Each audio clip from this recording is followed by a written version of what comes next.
Então, gente, dando continuidade ao programa de atualização da equipe neonatal do Hospital Júlio Kubitschek, hoje vou apresentar dois artigos falando a respeito de hipotermia terapêutica. Um artigo foi publicado no JAMA de 2017, discutindo a respeito da possibilidade de começar a hipotermia terapêutica depois de 6 horas de vida. E depois a gente vai discutir a análise de dados desse artigo e eu vou falar um pouquinho a respeito de cefalopatia hipóxia-isquêmica e de hipotermia. Então, dando início à apresentação, o artigo que a gente vai apresentar é esse, que é o efeito da hipotermia terapêutica iniciado 6 horas depois do nascimento, tá? Diminuindo morte ou sequelas. Foi um estudo randomizado, multicêntrico, que foi publicado no JAMA de 2017. A dúvida principal seria essa, passou das 6 horas, eu faço hipotermia? Então, o artigo ele foi feito com a coleta de dados entre 2008 e 2016, com crianças nascidas com mais de 36 semanas, e foram colocadas em hipotermia ou não entre o período de 6 a 24 horas de vida. Foram 21 centros nos Estados Unidos que participaram, e a análise que eles fizeram estatística foi uma análise bayesiana, por causa do tamanho de amostra pequena, que eles consideraram como se fosse uma doença rara, já que a maior parte dos centros lá tem condição de fazer hipotermia. Então, existe as evidências de que a hipotermia, quanto antes iniciada, melhor seu benefício. A intervenção, então, tem um N de 168 crianças, 83 foram colocadas no grupo de hipotermia e 85 foram colocadas no grupo de não hipotermia. E a gente vai falar um pouquinho a respeito desse N depois, tá? O que eles estavam procurando era a quantidade de pacientes que evoluíram para óbito ou para sequela com um prazo de 18 a 22 meses de vida. Isso aqui é comparando os dois grupos, a gente vê que os grupos são bem homogêneos quanto ao BH, PSIC-SES, tempo que foi colocado na hipotermia, tá? E esses aqui foram os resultados.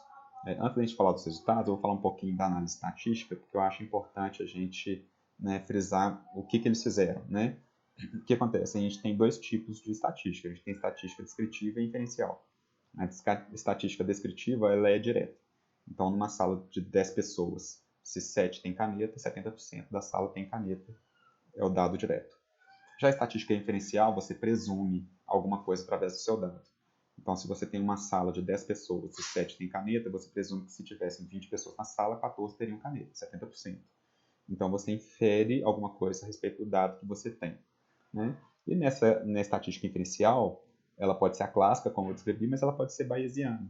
A estatística bayesiana, você coloca dados que você tem conhecimento prévio deles para poder influir na análise de estatística. Então, se você vai fazer uma pesquisa de intenção de voto de algum lugar, você já sabe que não tem como 100% dos votos serem direcionados ao mesmo candidato. Então, isso entra na análise de dado. Então, você usa dados diferentes dos dados que você coletou da pesquisa para poder inferir qual que é a força dos seus dados da sua pesquisa. Tá? Então, nessa pesquisa, o que eles fizeram? Eles usaram razões de risco diferentes, tentando então usar uma razão de risco mais baixa para poder fazer uma análise que eles falam entusiástica da hipotermia tardia, razão de risco de 1, fazendo uma análise neutra, e uma razão de risco de 1.1, presumindo que tinha que ter pelo menos 10% de piora para poder entrar nessa análise. E quando eles fizeram isso, eles viram então que se você tem 1, 2 ou 3% de chance de diminuir a quantidade de morte, de acordo com o tipo de análise. E se você usar uma análise otimista, 71% dos pacientes pode ter um risco de benefício, análise neutra 64% e análise cética 56%. Então, os dados, apesar do N pequeno, são dados bem otimistas quanto à hipotermia. Tá? Então, a conclusão que eles chegaram é que entre os lactentes de cefalopatia hipóxia-isquêmica hipotermia iniciada de 6 a 24 horas, a probabilidade de 76% de redução de morte ou sequela e 64% de probabilidade de menos 2% de morte. Entre 18 a 22 meses, pode ser benéfico, mas ainda é incerto se seria prejudicial ou não ao bebê. A curva principal do artigo é essa curva aqui, em que se você tem uma análise neutra, você tem uma leve tendência, razão de risco menor que 1. mas pela análise que eles fizeram, né, a razão de risco, então a curva ficou à esquerda da razão de risco com benefício de tratamento, né, e do malefício de tratamento ela ficou essa parte azul escura aqui. Se a gente olhar, né, pela razão de risco absoluta, a gente vê que a parte azul claro é a população que teria benefício com hipotermia, essa parte branca seria que não faria diferença na vida deles, essa parte azul escura seria a parte que teria algum malefício com hipotermia. Né? É óbvio que a gente não pode desconsiderar que um paciente grave, com sofrimento fetal agudo grave, né, uma parcela desse tamanho que poderia ter um malefício seria razoável, né, a probabilidade de 20%. Não é desconsiderável. Mesmo o tipo de análise que eles fizeram. Né? Então, discutindo um pouco, né, o tipo de análise que eles fizeram, eles consideraram 3 possibilidades, né, que eles fizeram uma análise neutra com a razão de risco de 1, uma análise, né, uma análise otimista, em que eles assumiam que teria que ter pelo menos 28% de redução de risco de morte ou sequela, né, para poder ser significativo. Então, razão de risco de 0,72. E uma análise cética, em que eles assumiram que teria que ter pelo menos 10% dos dados de maior risco de morte. Né? Esse quadro aqui é um quadro um pouco mais difícil da gente avaliar ele, mas o importante a gente ver que, de acordo com o tipo de análise, né, a otimista, neutra ou cética, a gente vê que, né, a probabilidade de desfecho melhor na análise não é otimista é maior do que da cética. Né?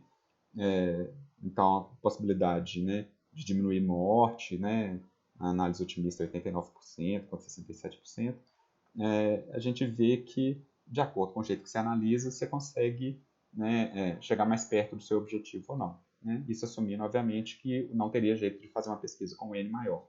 Tá?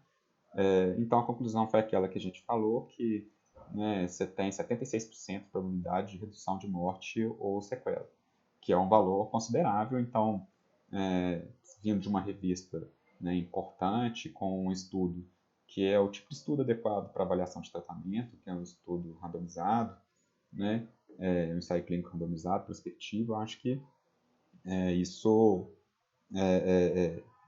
fala muito a favor, mas a gente vai ver na análise agora do estudo estatístico que foi realizado e no editorial que foi publicado na Acta Pediátrica em 2019, que essa conclusão é uma conclusão que ela não é tão adequada. Tá?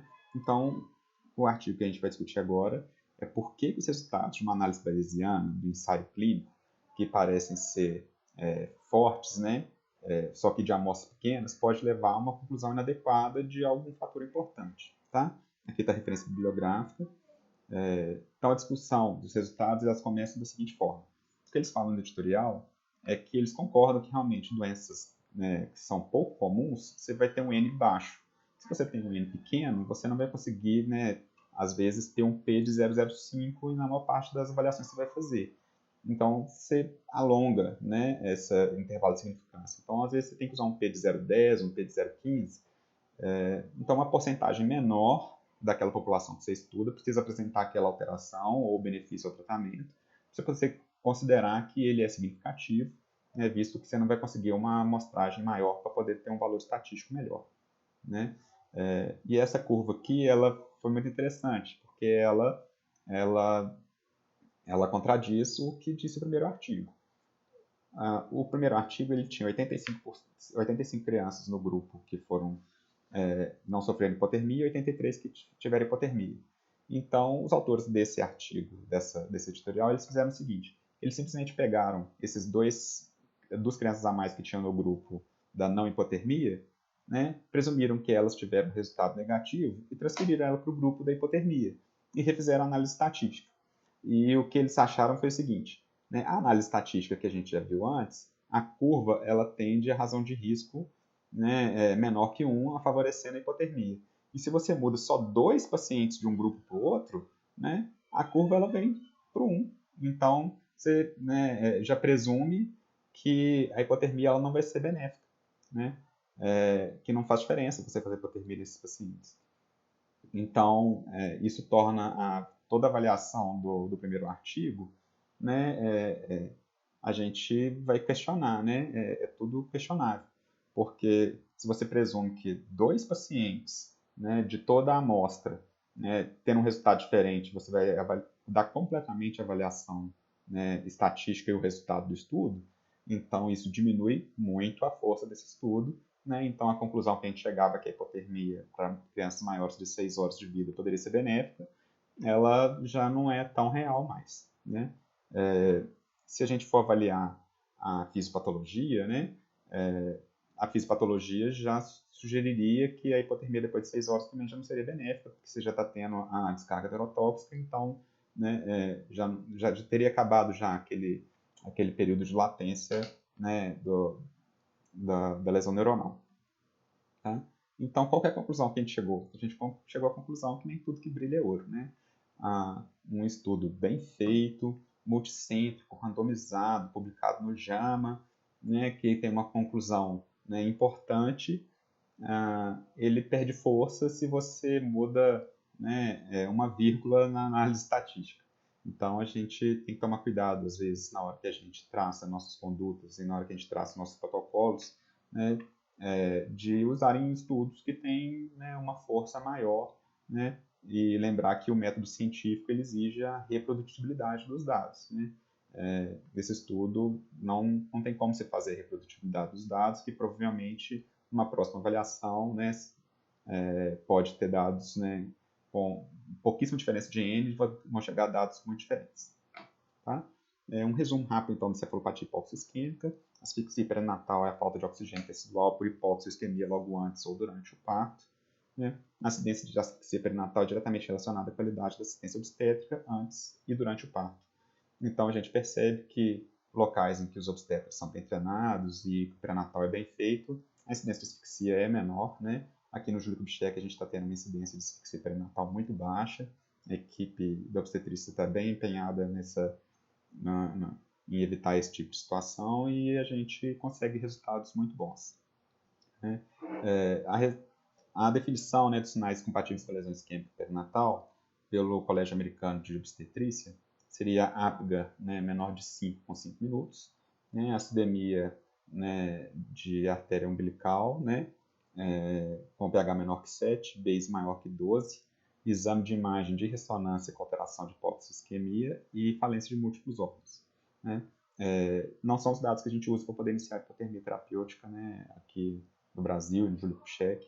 Aqui a gente usa o APGA menor que 5 com 5 minutos, mas a gente usa a gasometria arterial até 1 hora de vida, em que o pH menor que 7 ou Bayes maior que 16, ou bicarbonato menor que 10. A gente usa para a imagem ultrassom transfontanela, principalmente o Doppler de ultrassom transfontanela, né? E a presença de múltiplos órgãos e sinais clínicos de encefalopatia. Tá? A gente usa a tabela do Sarnat modificado, em que a gente só coloca os meninos em hipotermia quando eles têm encefalopatia de moderada a grave, né? Então, quadros de letargia, estupor, atividade diminuída, hipotonia, né?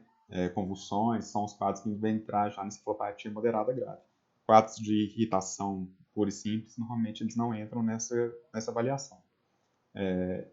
A gente costuma ter o problema de início de hipotermia terapêutica ou não, acima de 6 horas, quando o paciente está evoluindo aparentemente bem, tem uma agitação leve, depois de 6 horas de vida ele tem uma convulsão, ou ele tem uma piora do quadro clínico, e você já perdeu a oportunidade, né, e é muito comum de ver aqueles exames que são, eles não são, né, tão definitivos assim, para poder iniciar a hipotermia, né? Um pH de 7,11, 7,12, com bicarbonato de 11, né, às vezes um base excess de 15, é difícil, às vezes, a gente decidir colocar na hipotermia ou não, porque nem sempre o paciente enquadra em todos os critérios certinho, né? Então, lembrando que a hipotermia é a única terapia neuroprotetora efetiva disponível para o tratamento de cefalopatia hipoxia-isquêmica no neonato. Existem vários tratamentos a respeito, né, pesquisa a respeito de outros tratamentos, eritropoetina, né, células-tronco, mas comprovadamente até esse momento é hipotermia. E lembrando que na reanimação do nenenzinho, né, as recomendações da Associação Americana, né, na American Heart Association, né, uma das únicas recomendações que é nível 1A é a hipotermia terapêutica no caso de sofrimento fetal agudo. Tá? A hipotermia deve ser realizada o mais amplamente possível devido à sua efetividade, segurança e falta de outros tratamentos com eficácia comprovada. A hipotermia é comprovadamente eficaz apenas nos casos moderados a grave. Normalmente são os casos que vão evoluir para sequela ou morte. Né? Como e quando? ela deve ser iniciada o quanto antes de 6 horas de vida, mantida até 72 horas. A temperatura deve permanecer entre 33,5 e 30, entre 33 e 34 graus, e em crianças com encefalopatia de moderada grave. Tá? Alguns dados, né, de pesquisas que são recentes, o número necessário para tratar varia de 7 a 8, sendo que se a gente fizer essa avaliação agora, em que a gente tem mais experiência com a hipotermia, provavelmente deve ser até menor. O início, antes de 3 horas, evidencia melhor desenvolvimento neuropsicomotor com 18 meses. E o estudo em que faz hipotermia mais tempo, 120 horas, foi descontinuado por causa de malefício para os pacientes. Esse é um estudo do JAMA de 2017 também. Tá? É muito importante a gente saber que a hipotermia não piora o prognóstico no caso de sepsis. Então, se o paciente tem uma sepsis, teve sofrimento fetal agudo, ele deve ser colocado em hipotermia do mesmo jeito, porque senão piora o prognóstico dele. Estudo publicado na Neonatology de 2019. Tá? Eu não vou falar a respeito do protocolo de hipotermia do Júlia, porque eu acho que a gente já chegou, né, no nosso objetivo agora. Tá? O protocolo é um pouco extenso. Só lembrar que a hipotermia é um tratamento barato, que tem um efeito muito benéfico para os pacientes, e é muito importante que ela seja iniciada o mais precoce possível. Obrigado e até a próxima.